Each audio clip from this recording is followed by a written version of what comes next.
If you're looking for a proven and comprehensive strategy to convince an alcoholic to get help, you've just found one that can significantly help you achieve this outcome. Thus, relax and take a deep breath, because what I'm about to share with you is going to revolutionize the way you view this topic.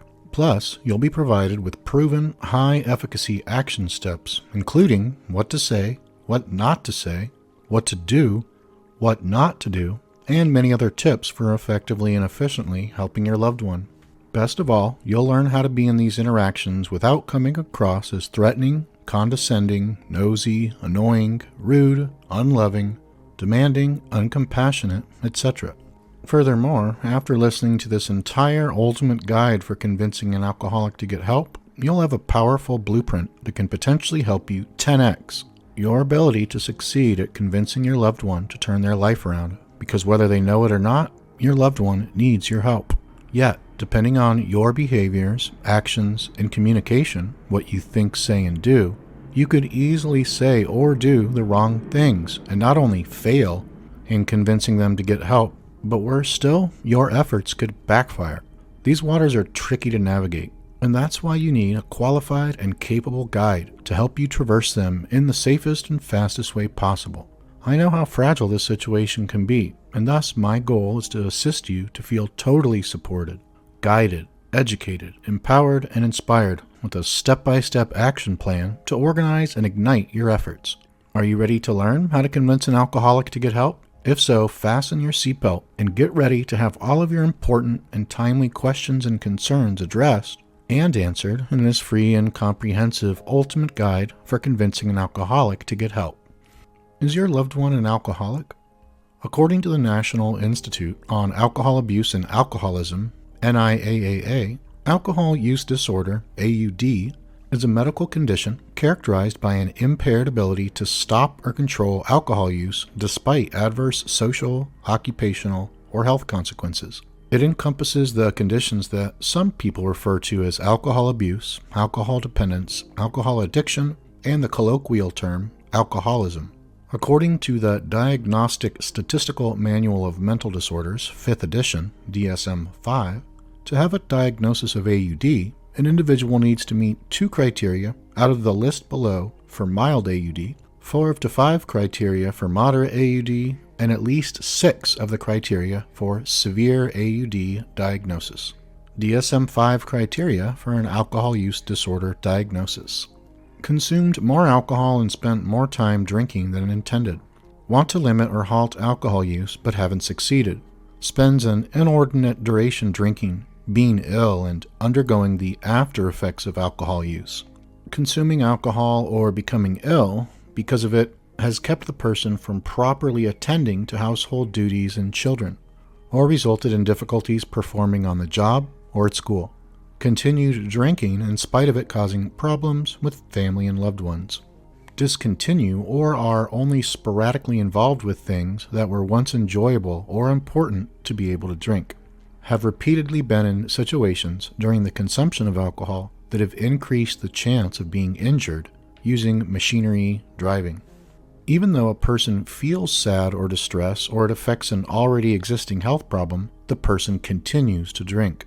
Or after episodes of forgetting or going blank about the events during drinking, the individual continues to use alcohol. Have to increase drinking to get the results he wants. The usual amount of alcohol provides little results. When alcohol wears off, causing symptoms such as insomnia, difficulty staying asleep, aggravation, nervousness, sadness, stomach upset, and nausea and/or perspiring. Now you've reviewed the definition of AUD as well as the DSM-5 criteria for mild, moderate, and severe AUD diagnoses. If it's your first time learning about this, you have more clarity about where your loved one could potentially reside within the spectrum of AUD.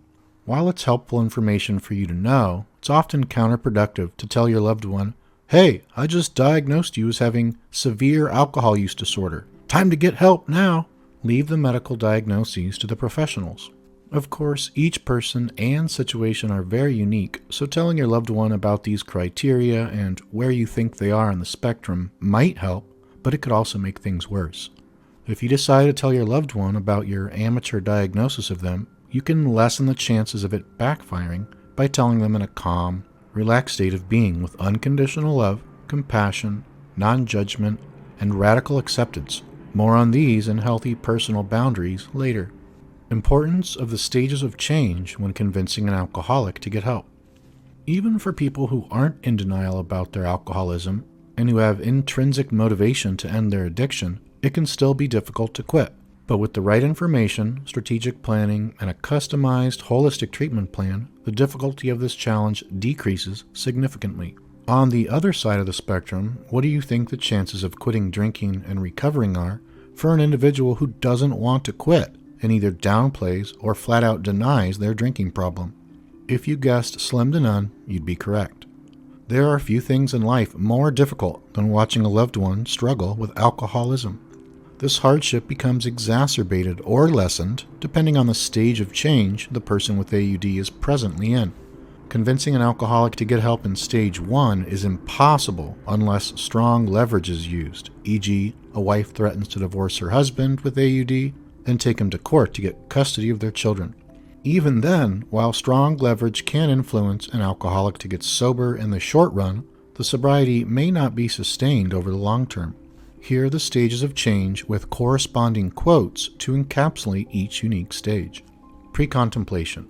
Are you kidding? I don't have any problems with alcohol. You don't know what you're talking about. Contemplation.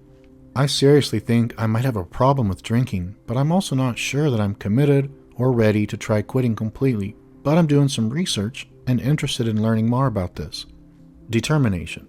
I'm ready to stop drinking. I see that it's causing more negative consequences than positive benefits in my life, and I'm motivated to quit, and am vetting my treatment options. In fact, I could use your help. Action.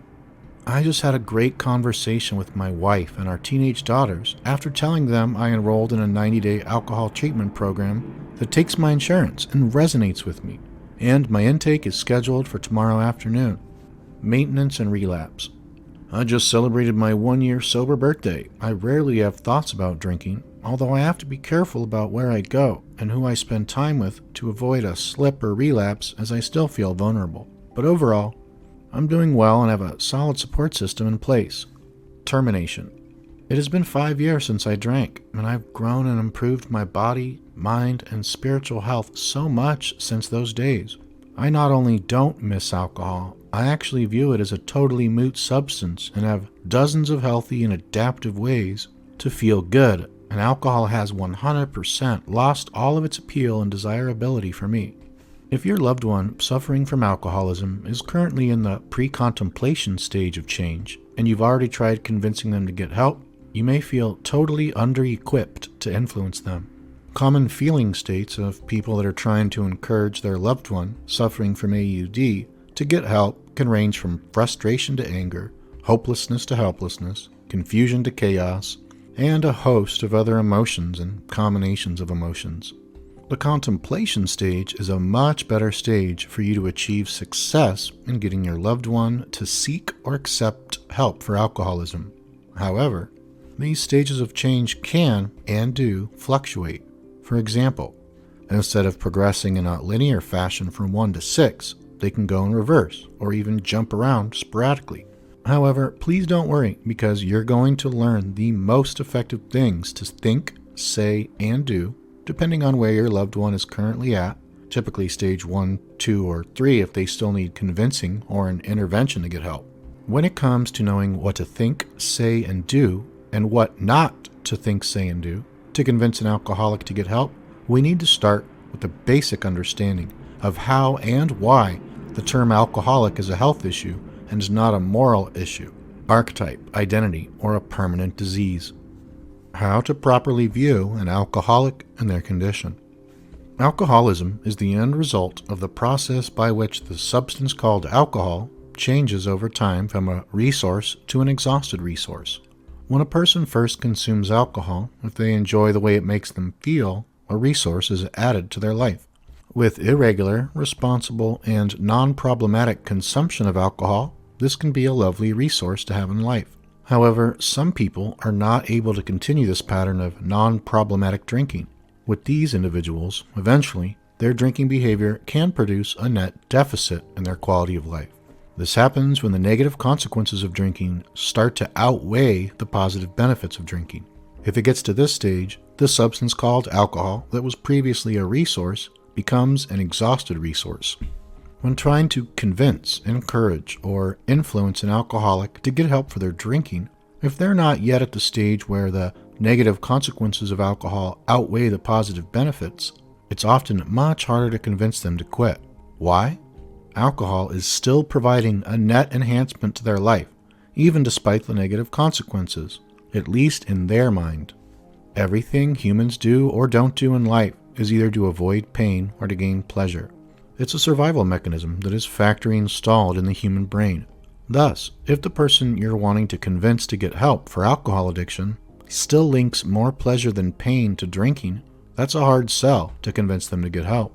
If they subjectively associate an 8 out of 10 level of pleasure with drinking and a 5 out of 10 level of pain with drinking, you can see how this can easily prevent them from accepting your help. If a person with an alcohol addiction associates a 3 out of 10 level of pleasure with drinking and a 10 out of 10 level of pain with drinking, usually they won't even need convincing to get help because the pain far outweighs the pleasure, and the unconscious aspect of the mind is always doing these mathematical quantifications to ensure that it keeps us alive, safe, moving away from pain, and towards pleasure to feel positive physical, mental, and emotional states of beingness. Here are other common, yet often unrecognized and unaddressed, and often invisible, obstacles preventing an alcoholic from seeking out or accepting help.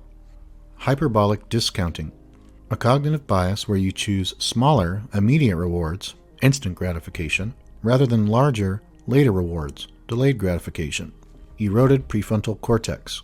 In even moderate to sometimes mild cases of AUD, the prefrontal cortex, PFC, can become largely eroded and disabled. This makes impulse control and behavior modification much harder, and it's like driving a car without brakes.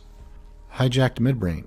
In severe to sometimes moderate cases of AUD, the midbrain can become hijacked in such a negative way that alcohol actually replaces food, water, and shelter from the base of Maslow's hierarchy of needs. This is like driving a smart car with the GPS set on the liquor store. The gas pedal is stuck in the 90 miles per hour position, or in some severe cases, greater than 120 miles per hour. Chronic neurotransmission dysfunction. AUD can lead to mild, moderate, or severe GABA deficiency syndrome, dopamine deficiency syndrome, and other neurotransmitter deficits, as well as glutamate excess and other imbalances and chronic dysfunctions. These disharmonies cause mild to severe negative mood states and can make behavior regulation much harder while producing physical and psychological symptoms that vary according to the neurotransmitter imbalance, e.g. anxiety, depression, fatigue, anhedonia, insomnia, muscle tension, panic attacks, gastrointestinal distress, sugar cravings, alcohol cravings, and many others. Fears, conscious and or unconscious. 1. Fear of loss, the benefits they'll lose by quitting drinking. 2. Fear of the process. One or more parts of the process of quitting drinking seems too hard, painful, or frightening. 3. Fear of the outcome, e.g. might think they'll suffer a lot and then ultimately not be able to quit and think they'll be a failure because of this. If you think this is a comprehensive list of the common barriers that prevent an alcoholic from either seeking or accepting help for their drinking, I assure you this is barely scratching the surface.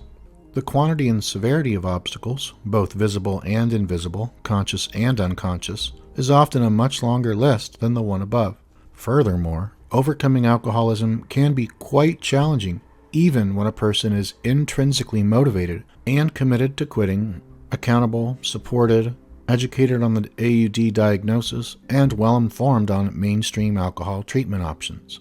This difficulty level can be significantly decreased using the hierarchy and phases of alcohol addiction recovery model, which is a holistic system that views and also treats AUD as a biopsychosocial, environmental, spiritual disorder that can be healed and recovered from and eventually transcended.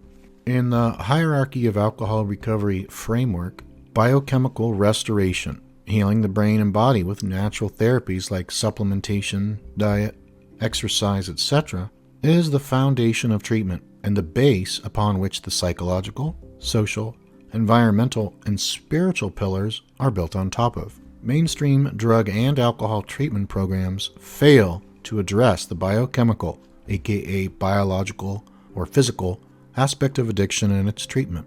This is the main reason why the success rates of mainstream recovery programs and self-help groups are quite low. To illustrate this further, consider the following quote by Dr. Charles Gant, which he wrote in End Your Addiction Now, the proven nutritional supplement program that can set you free. The recovery process is frequently described as the restoration of body, mind, and spirit. The problem is that many programs have ignored the body component of recovery. Addictions are physical substances, causing physical changes to a physical organ, the brain. So how do we conventionally treat them? With group therapy and spiritual counseling. Doesn't make sense, does it? To summarize how to view an alcoholic and their disposition, remember these 10 fundamentals. 1. AUD is a health disorder and not a moral failing. 2. The brain of an alcoholic often has a partially or largely disabled prefrontal cortex. This makes decision processes, impulse control, and behavior modulation much more difficult. 3. The midbrain is often partially or fully hijacked by alcohol, whereby in severe cases, alcohol can become synonymous with survival itself. 4. Being an alcoholic is not their identity, it's just a health condition. 5. Drinking is simply their current coping mechanism, or even survival skill.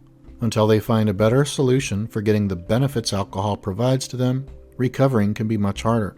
6. Depending on the current stage of change they're in, convincing them to get help might be harder or easier to do. Pre-contemplation is the hardest stage for you to convince them to get help in.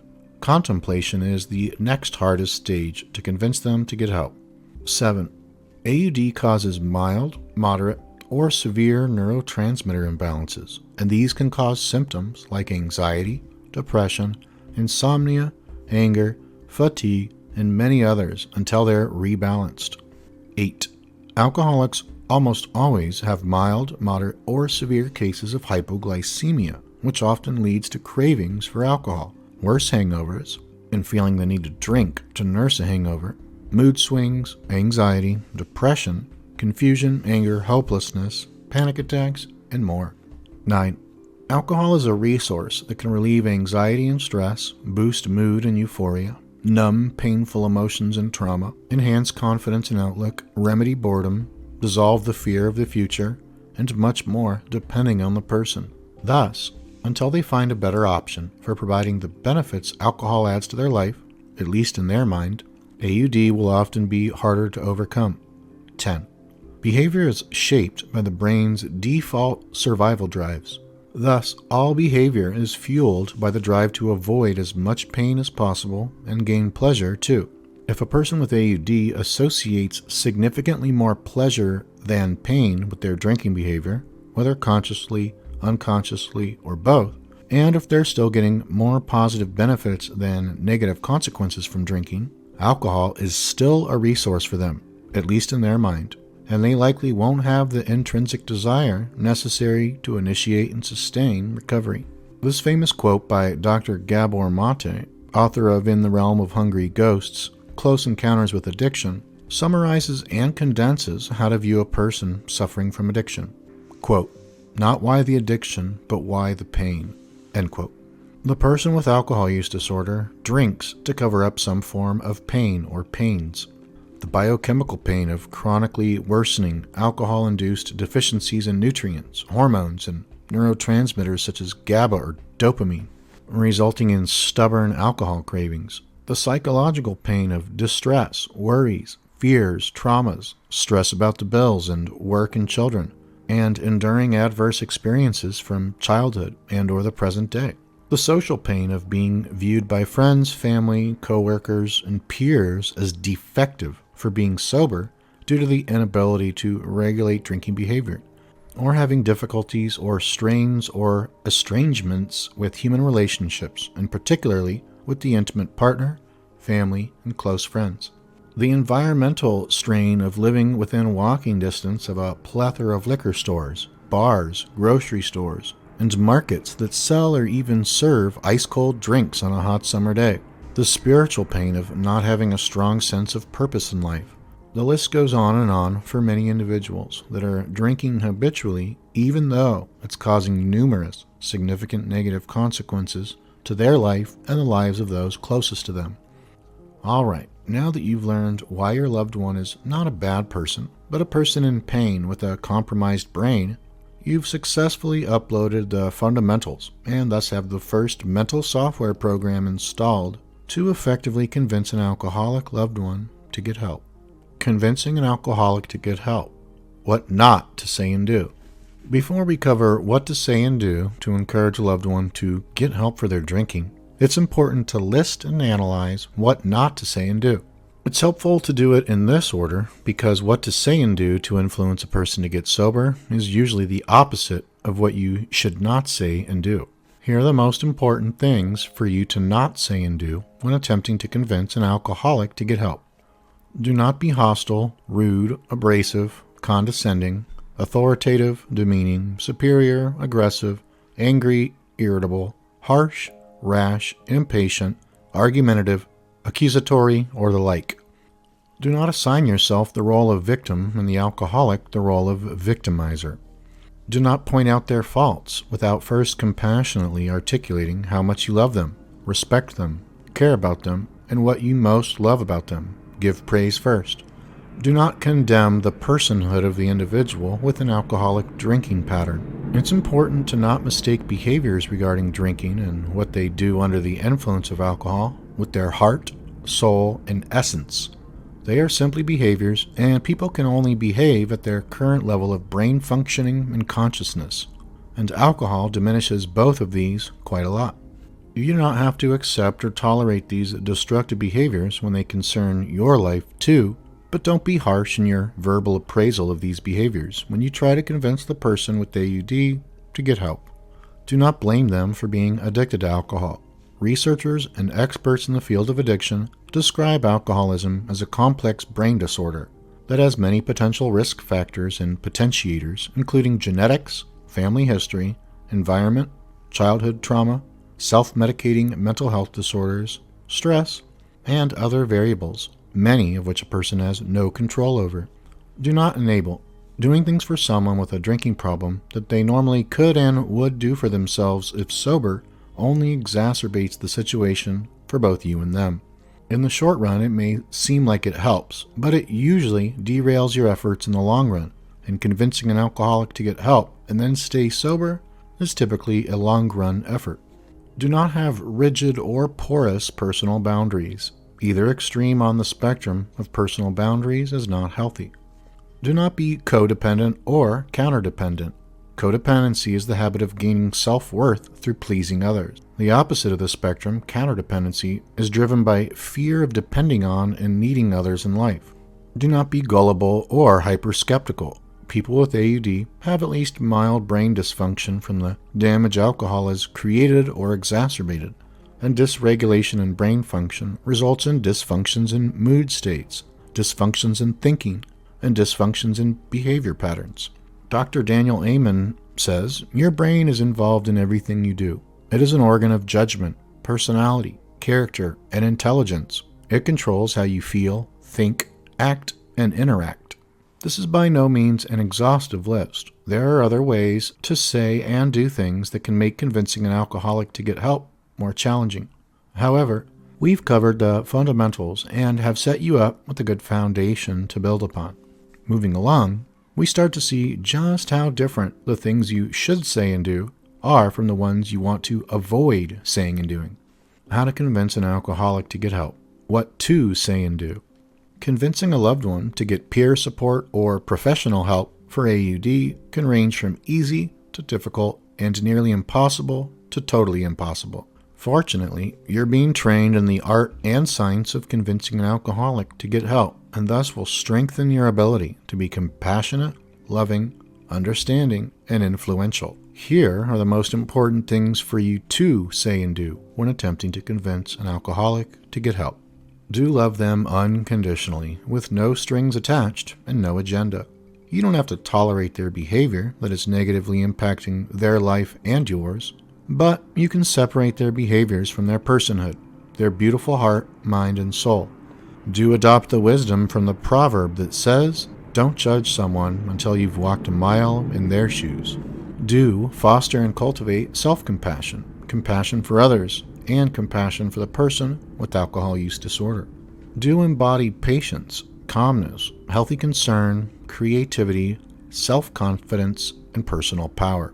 Do become a role model for how awesome life can be when you strive to become the best version of yourself.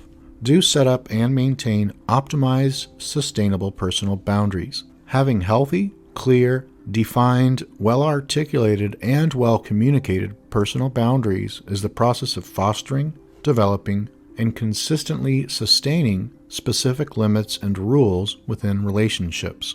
Do ask empowering questions. If the person with AUD is at the pre-contemplation or contemplation stage, ask them questions that are born from the language of change and learn about motivational interviewing to enhance this skill. Motivational interviewing is often recommended as an evidence-based approach to behavior modification that, when utilized effectively, can help to move an alcohol-addicted individual from pre-contemplation or contemplation stage to the action stage. Do continue learning about the addicted brain, alcoholism, alcohol recovery, and the options currently available for alcohol use disorder treatment. Do practice non-attachment and learn how it differs from detachment, acceptance, forgiveness of others, and self-forgiveness.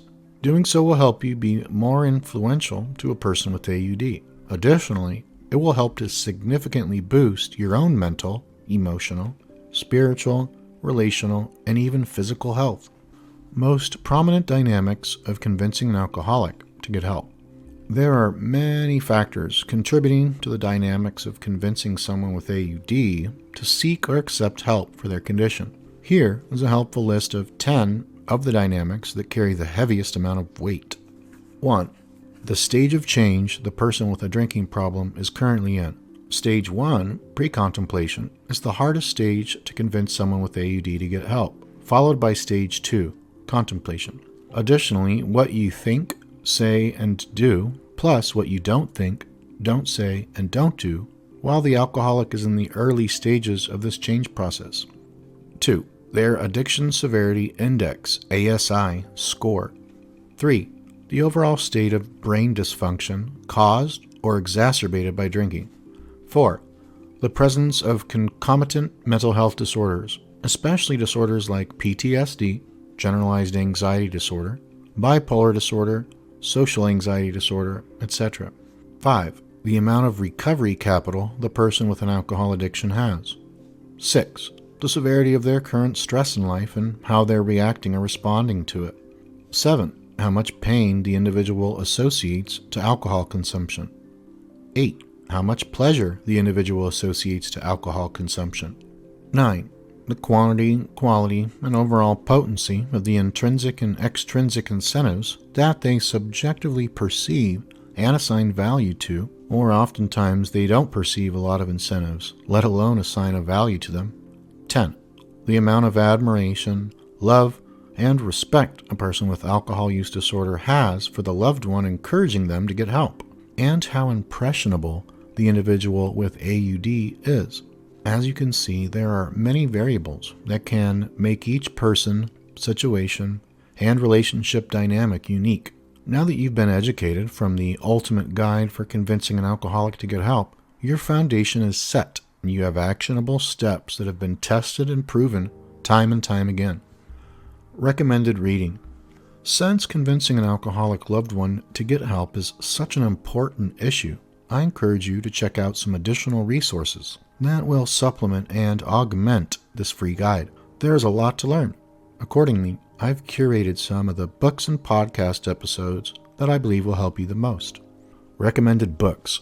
Crucial Conversations. Tools for Talking When Stakes Are High. The 5 Levels of Attachment. Toltec Wisdom for the Modern World. 7 Weeks to Sobriety. The Proven Program to Fight Alcoholism Through Nutrition. Drinking Sucks. Dominate Alcohol. Get Fit. Be Happy. Recommended podcast episodes. Julia Ross on amino acid therapy for mood and substance use disorders, Elevation Recovery podcast. Jeff Jones on the power of family for addiction recovery, Elevation Recovery podcast. Dr. Gabor Mate on addiction, Tim Ferriss podcast. Dr. Anna Lemke, Understanding and Treating Addiction, Huberman Lab podcast. Final tips on convincing an alcoholic to get help. Remember, you only have control over what you think, say, and do. This is both limiting and empowering. It's limiting because people, places, and things are outside of your control. It's empowering because when you harness the skill of intentionally optimizing your thoughts, words, and behaviors, you can create the life of your dreams and also become much more influential. Being influential is a great skill to have for convincing an alcoholic to get help. After all, to conclude this ultimate guide for convincing an alcoholic to get help, here are some relevant quotes for you to meditate on. Think twice before you speak, because your words and influence will plant the seed of either success or failure in the mind of another. Napoleon Hill. Trust is the conduit for influence. It's the medium through which ideas travel. Amy Cuddy. To listen well is as powerful a means of communication and influence as to talk well. John Marshall. We may not be responsible for another's addiction or the life history that preceded it, but many painful situations could be avoided if we recognize that we are responsible for the way we ourselves enter into the interaction. And that, to put it most simply, means dealing with our own stuff. Dr. Gabor Mate. Getting an alcoholic into the best treatment for their needs and preferences. After step 1 of convincing an alcoholic to get help, step 2 is the treatment for alcohol addiction. This can be done at rehab facilities, inpatient or outpatient, Alcoholics Anonymous or other free self-help programs, from home, as well as by using other traditional and alternative treatment modalities, either standalone or combined. Most rehab facilities have low success rates due to their failure of addressing the biochemical pillar of alcohol recovery. However, many people have greatly benefited from mainstream treatment. The hierarchy of alcohol recovery approach used in Total Alcohol Recovery 2.0 addresses all pillars of alcohol detox and recovery, including biochemical, psychological, social, and spiritual. This program is virtual, online, confidential, and only costs a fraction of rehab prices. Best of all, using the approach this online program is based on, 8 out of 10 people fully recover. Finally, some Fit Recovery approved alcohol treatment programs that incorporate biochemical optimization are Kenstar MD Wellness Group, Springfield Wellness Center, and Inner Balance Health Center. If you have any comments or questions, please post them in the comment box below. And thank you for listening to this ultimate guide for convincing an alcoholic to get help. About the author. Matt Finch is the Fit Recovery Coaching Programs Director. He specializes in helping clients detox and recover from alcohol and other CNS depressants using nutrigenomics, biohacking, resilience training, habit science, lifestyle optimization, recovery capital enhancement, and a whole lot more. Matt is a professional member of the Alliance for Addiction Solutions, a nonprofit organization dedicated to helping inform people about the biochemical pillar of recovery. Matt is also creator of several online recovery courses with thousands of students, including Recovery Coach Blueprint and Ultimate Opioid Detox 5.0, co-founder and co-host, along with Chris Scott, of Elevation Recovery and the Elevation Recovery podcast, which aims to bring mainstream addiction treatment up to speed with emerging research and cutting-edge strategies. Founder of Opiate Addiction Support, certified alcohol and drug counselor, certified strategic intervention coach, certified level 2 Qigong instructor, certified advanced food-based healing instructor, specializing in alcohol and drug recovery-based food healing. Hi, my friend. Matt Finch here, introducing the extraordinary flagship program created by Chris Scott, the founder of Fit Recovery. This is a one-of-a-kind online program for dominating alcohol. through biochemical optimization, mindset, and more. Why continue to test out trial and error when you could follow a powerful and proven 100% customizable system? Get instant access to over 20 hours of step-by-step video instruction, the ability to ask your questions of Chris Scott and his head coach Matt Finch, that's me, and the rest of the life-changing and transformation-catalyzing features and benefits included in the program. To learn more, read or watch testimonials, and get started, visit fitrecovery.com/course. And to save an additional $25, use coupon code 444 at fitrecovery.com/course.